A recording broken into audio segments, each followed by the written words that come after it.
पहले बात करते हैं प्रदेश प्रभारी अरुण सिंह की। भारतीय जनता पार्टी के प्रदेश प्रभारी अरुण सिंह है, तो नए साल पर फर्स्ट इंडिया से अरुण सिंह ने कई मुद्दों पर बातचीत की। फर्स्ट इंडिया से बातचीत में अरुण सिंह ने कांग्रेस पर निशाना भी साधा और 2023 में 3/4 बहुमत के साथ सरकार में वापसी का दावा किया और बीजेपी में अंदरूनी घमासान को सिरे से खारिज भी किया। नया साल 2023 और नए साल में नए संकल्प, नई उम्मीदें और नई उम्मीदों के साथ हर सियासी पार्टी भी 2023 का इंतज़ार कर रही है राजस्थान के लिए। और नए साल में चूंकि सबसे बड़ी बात हो जाती है कि जब हम नेता से किसी से बात करते हैं तो अगर ग्राउंड ज़ीरो पर बात करें, फील्ड में बात करें, तो फील्ड की स्थितियों की भी बात करना बहुत ज़रूरी होता है। हमारे साथ मौजूद है प्रदेश प्रभारी अरुण सिंह, जो कि निरंतर यात्राओं पर निकले हुए हैं, जनाक्रोश यात्राएं और सभाओं में उनके दौरे हैं। तो ऐसे में हमने भी उनसे जाने कि किस तरीके से नए साल के संकल्प होंगे। बीजेपी की तरफ बीजेपी का कार्यकर्ता देख रहा है, आम जनता तो तय करेगी कि कांग्रेस की तरफ देखना है या बीजेपी की तरफ देखना है या किस तरफ रुख करना है। लेकिन सियासी नब्ज ये काफ़ी हद तक टटोल चुके हैं। राजस्थान के हर संभाग के दौरे कर चुके हैं।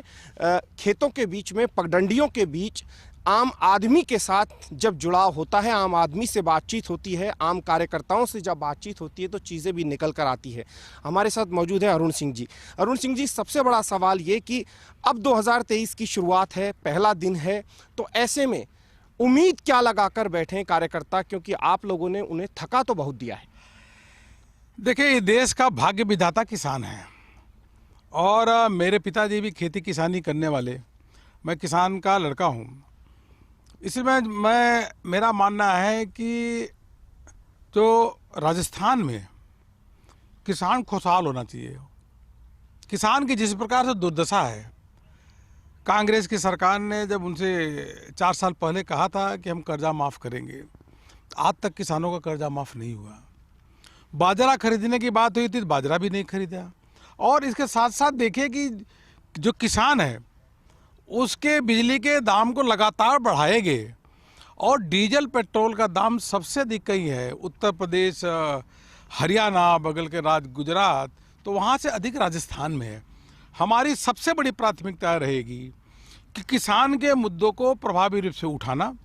और चूँकि इस साल 2023 में भारतीय जनता पार्टी की सरकार बनेगी, 3/4 बहुमत के साथ बनेगी, हमारे विकास के एजेंडा में सबसे प्रमुख केंद्र बिंदु कोई होगा तो किसान की खुशहाली, किसान का विकास, किसान को मदद करना, यह हमारा एजेंडा में प्रमुखता के आधार पर रहेगा। अरुण सिंह साहब, सबसे बड़ा सवाल ये है कि किसान की हम बात कर रहे हैं, लेकिन बीजेपी की एकजुटता जो है उसे लेकर कई तरीके की बातें आती है, कई बयान आ जाते हैं, आपसे छुपे हुए नहीं हैं, और कई पर्दे के पीछे की चीज़ें हैं जो लोगों तक सोशल मीडिया के ज़रिए, चाहे भली अफवाहों के ज़रिए पहुँचे या अपने अपने अलग हिसाब से पहुँचे। तो ये नहीं लगता कि नए साल में इस चुनौती को भी साधना होगा? देखिए, भारतीय जनता पार्टी में कभी भी नेताओं में आपस में जो है मतभेद तो हो सकता है, मनभेद नहीं रहता। और कभी भी मुख्यमंत्री पद के लिए आज तक आपने सुना नहीं होगा कभी भी बीजेपी में लड़ाई रही हो। हम लोग प्रधानमंत्री जी के नेतृत्व में राजस्थान में पूरी मेहनत करके किसानों के, युवाओं के, महिलाओं को मुद्दा को लेकर के आगे जाएंगे और विकास के एजेंडा को रख करके सरकार बनाएंगे। हमारे एकजुटता है, एक मत है, कोई दिक्कत नहीं है। तो एक इंतजार है राजस्थान के भाजपा कार्यकर्ताओं को, लोगों को, कि कहा जा रहा है कि इस बार 2023 की शुरुआत में कोई प्रभारी भी आ जाएंगे यहाँ पर, तो जो कि चुनाव प्रभारी माने जाते हैं। तो लगता है कि चुनाव प्रभारी आएंगे। प्रभारी संगठन के आप हैं, लेकिन चुनाव प्रभारी भी एक होते हैं। देखिए, चुनाव से पहले इस प्रकार की व्यवस्था होती है और जब चुनाव जैसे जैसे नज़दीक आता है तो बहुत सारे पार्टी के प्रमुख कार्यकर्ता आकर के काम करते हैं और सब मिल कर के मेहनत के आधार पे जनता के साथ काम करके सरकार बनाने का काम करते हैं। हम सरकार बनाएंगे। यहाँ पे कई कार्यकर्ता, भारतीय जनता पार्टी एक राष्ट्रीय पार्टी है, इसलिए जहाँ भी चुनाव होता है और प्रदेश के और केंद्र के नेता आते हैं, सब मिल करके मेहनत करते हैं। लेकिन सभी पार्टी की विचारधारा को लेकर के सर्वोपरि रख करके विकास के एजेंडा को बढ़ा करके मोदी जी के नेतृत्व में सरकार बनाने के लिए सब कृत संकल्प रहते हैं। और यहाँ राजस्थान में बनाएंगे हम, कोई दिक्कत नहीं। एक सवाल और यहाँ पर, प्रदेश अध्यक्ष सतीश पूनिया का कार्यकाल पूरा हो चुका है, तो ऐसे में क्या लगता है कि उनका कार्यकाल बढ़ेगा या फिर कोई दूसरे अध्यक्ष आएंगे? क्योंकि हर कार्यकर्ता के मन में एक सवाल है। नहीं, ये कोई किसी प्रकार का सवाल नहीं होना चाहिए, क्योंकि आप यह मानो कि जो पार्टी में व्यवस्था के अंतर्गत एक केंद्रीय नेतृत्व को निर्णय लेना होता है, लेकिन सतीश पूनिया जी अच्छा काम कर रहे हैं, तो मुझको लगता है कि वह संगठन के रूप में संगठन का नेतृत्व करते रहेंगे। कहा जा रहा है कि संगठन का नेतृत्व करते रहेंगे। आपने सही जवाब दिया है, जेपी नड्डा जी का कार्यकाल बढ़ा ही है, तो ऐसे में मानकर चला जाए 2023 में वो अध्यक्ष रहेंगे, उनके नेतृत्व में ही चुनाव होने। देखिए, यह तो केंद्रीय नेतृत्व को तय करना है, किसका नेतृत्व रहेगा किसका नहीं रहेगा, पार्लियामेंट्री बोर्ड तय करता है और राष्ट्रीय अध्यक्ष तय करते हैं। इसके बारे में मुझको इससे भी कुछ नहीं कहना, लेकिन इतना ज़रूर है कि सतीश पूनिया जी मेहनत कर रहे हैं, संगठन का अच्छा काम उनके नेतृत्व में चल रहा है और सब चीज़ें अच्छी ही चल रही हैं यहाँ पे। मतलब पार्टी के कार्यकर्ता एकजुट होकर के लगातार संगठन के काम को अच्छी तरीके से कर रहे हैं। गजेंद्र सिंह शेखावत, ओम प्रकाश माथुर, राजेंद्र राठौड़, जो कि यहाँ की पॉलिटिक्स के बहुत पुराने तजुर्बेकार माने जाते हैं, इस तरीके के और भी लीडर्स हैं, उन्हें और ज़्यादा एक्टिव करेंगे क्योंकि उनको लेकर भी लोगों की निगाहें हैं। देखिए, भारतीय जनता पार्टी के राजस्थान में मतलब बहुत कार्यकर्ता है और अच्छे योग्य कार्यकर्ता है, सभी को मौका मिल भी रहा है और भी मौका देने का हम काम करेंगे। ऐसे मैं अगर गिनाऊं तो कम से कम 15-20 ऐसे नेता हैं राजस्थान में जो पूरे प्रदेश को भी जानते हैं और लगातार वो मेहनत भी कर रहे हैं और जाके जो हमारे कार्यक्रम है उसमें अच्छा काम कर रहे हैं। सब मिलकर के ही काम करते हैं। दिया कुमारी और सीपी जोशी, इन दोनों की नब्ज को भी आपने संगठन के तौर पर टटोला। देखिए, दिया कुमारी जी, सीपी जोशी जी, बालकनाथ जी से लेकर के हमारे गजेंद्र सिंह शेखावत जी हैं, अपना अर्जुन राम मेघवाल जी हैं, राजेंद्र राठौर जी हैं और ऐसे मैं नाम, गुलाब चंद कटारिया जी है ही हैं, ऐसे नाम मैं गिनाऊँ तो बहुत सारे भारतीय जनता पार्टी के कार्यकर्ता काम कर रहे हैं। देखिए, आपको समझना होगा, भारतीय जनता पार्टी के सभी नेता कार्यकर्ता होते हैं और सभी कार्यकर्ता नेता, इसलिए कोई कार्यकर्ता और नेता में किसी प्रकार की भिन्नता नहीं होती, सब एक मत से काम करते हैं। एक और महत्वपूर्ण सवाल, राजस्थान से ताल्लुक़ रखते हैं भूपेंद्र यादव, लेकिन उनके जिस लिहाज से प्रवास होने थे राजस्थान के कार्यकर्ताओं के बीच, उस लिहाज से हो नहीं पाए। 2023 में उनके उस अंदाज से प्रवास होंगे क्योंकि राजस्थान में उनका गहरा जुड़ाव तो है। देखिए, बिल्कुल प्रवास होगा उनका, अभी मंत्री हैं और थोड़ा समय कम मिल पा रहा है, लेकिन बिल्कुल उनका भी दौड़ा होगा। किरोड़ी लाल मीणा जी की देखिए कितना दौड़ा हो रहा है, वह अच्छा काम कर रहे हैं, इसलिए सभी नेता मिलकर के प्रवास करेंगे। युवाओं का एक बड़ा सवाल है, आपने डॉक्टर किरोड़ी लाल मीणा की बात उठाई है, वो युवाओं के भर्ती परीक्षाओं के मुद्दे बहुत प्रमुखता से उठाते हैं, तो यहाँ पर आप इस कैमरे के जरिए युवाओं से क्या कहेंगे? यदि आपकी सरकार आती है तो सीबीआई जांच होगी इन पेपर्स की? बिल्कुल, हमारी सरकार आने के बाद बिल्कुल सीबीआई जांच होगी, क्योंकि युवाओं के भविष्य पे हमें लगातार हथौड़ा चल रहा है। एक बार नहीं, 12-12, 13-13 बार परीक्षाएं लीक होना, जब बिना सरकार के संरक्षण के इस इतनी बड़ी मात्रा में पेपर लीक नहीं हो सकता। युवा तैयारी करके जाता है और वो जाने के बाद पता चलता है उसका पेपर लीक हो गया। बहुत बड़ा गैंग काम कर रहा है पूरे राजस्थान में, ये बहुत बड़ा दुर्भाग्य है। राजस्थान में युवाओं के मन में रोष है। कुछ जो जिलाध्यक्ष है वो बदले जाने भी हैं, या संगठन में कुछ थोड़े बहुत बदलाव होने हैं। सतीश जी की टीम के जो लोग हैं उनमें जो जिनमें दूसरे तरीके से लिहाज से उन्हें दूसरी जिम्मेदारी दे दी जाए और संगठन की उस जिम्मेदारी को काम ठीक से नहीं कर। संगठन में दायित्व परिवर्तन, व्यवस्था परिवर्तन लगातार चलता रहता है, ये भारतीय जनता पार्टी की पद्धति रही है, ये होता रहेगा।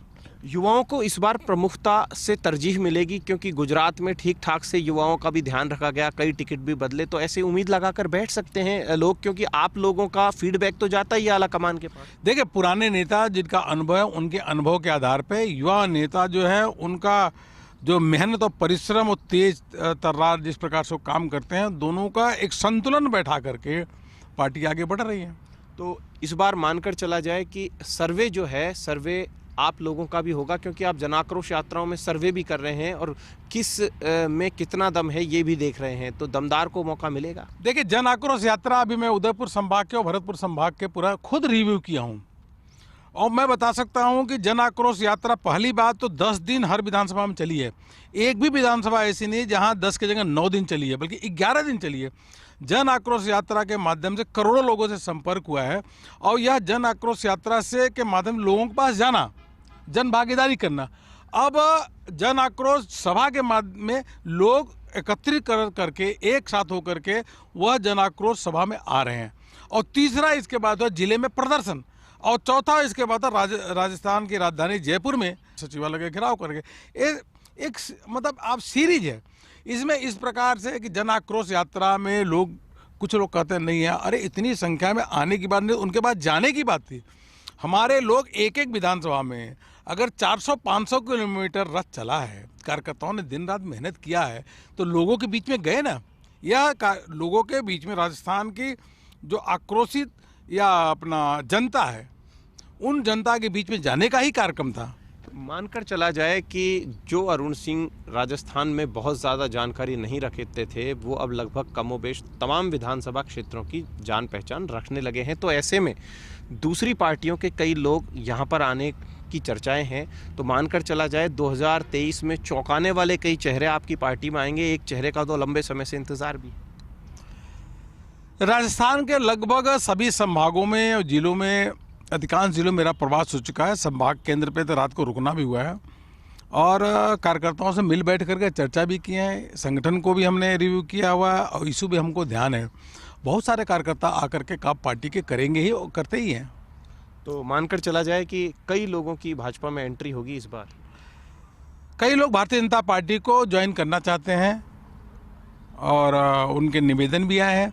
हमारे यहाँ एक ज्वाइनिंग कमेटी बनी हुई है, वह ज्वाइनिंग कमेटी उसको रिव्यू करेगी, फिर प्रदेश अध्यक्ष जी से हम सबसे बात करके उस पर उचित निर्णय लेगी। घर वापसी के अलावा मैं समझा नहीं। जो पार्टी में वापस आ रहे हैं अपनी ही पार्टी में, उनके अलावा दूसरी पार्टियों की, वही मैं कहा, दूसरी पार्टी के लोग, बहुत सारे लोग बीजेपी में आना चाहते हैं और वह भारतीय जनता पार्टी की जो आइडियोलॉजी है उसको स्वीकार करके प्रधानमंत्री जी के नेतृत्व में काम करना चाहते हैं। ऐसे लोगों का स्वागत है, हम करेंगे। और लेकिन हमारी एक कमेटी है, ज्वाइनिंग कमेटी, उसका रिव्यू करेगी और फिर ऐसे लोगों को हम पार्टी में जरूर ज्वाइन कराएंगे। आखिर में 2023 के लिहाज से फर्स्ट इंडिया न्यूज़ के माध्यम से भाजपा के कार्यकर्ताओं को, राजस्थान के लोगों को और देश भर के लोगों को क्या मैसेज देंगे? 2023 में भारतीय जनता पार्टी की 3/4 बहुमत के साथ हम विजय हासिल होगा। राजस्थान में विकास युक्त सरकार बनाएंगे और जंगल राज को समाप्त करेंगे, भ्रष्टाचार को समाप्त करेंगे और कांग्रेस को राजस्थान की जितना जनता इतनी तेज से धक्का देगी कि वो खाई में गिरेगी। 20-25 साल तक कांग्रेस कभी भी राजस्थान में आ नहीं पाएगी। और बड़े नेताओं के दौरे उसी अंदाज में होंगे जो 2022 में हुए? बिल्कुल। पार्टी के जो हमारे शीर्ष नेतृत्व हैं, माननीय प्रधानमंत्री जी, राष्ट्रीय अध्यक्ष जी, गृह मंत्री जी, रक्षा मंत्री जी से लेकर के अनेक नेता आएंगे, अलग अलग कार्यक्रमों में राजस्थान में भाग लेंगे और पार्टी उनकी तैयारी के साथ सभा भी कराने का निर्णय लिया है। बड़ी संख्या में लोग आ रहे हैं।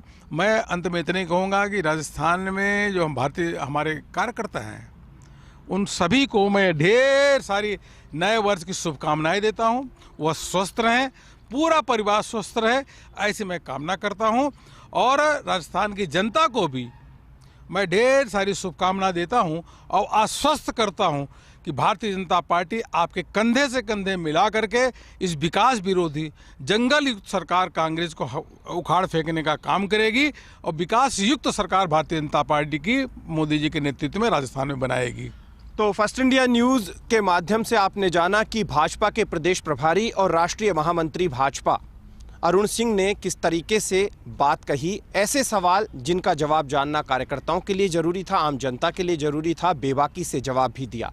और यहाँ पर चलने का मकसद भी यही है कि 2023 में तय मानकर चलिए कि फर्स्ट इंडिया न्यूज़ की टीम भी इसी तरीके से हर गाँव और ढाणी में इसी तल्लीनता के साथ जुटी रहेगी और हर खबर आप तक पहुँचाएगी।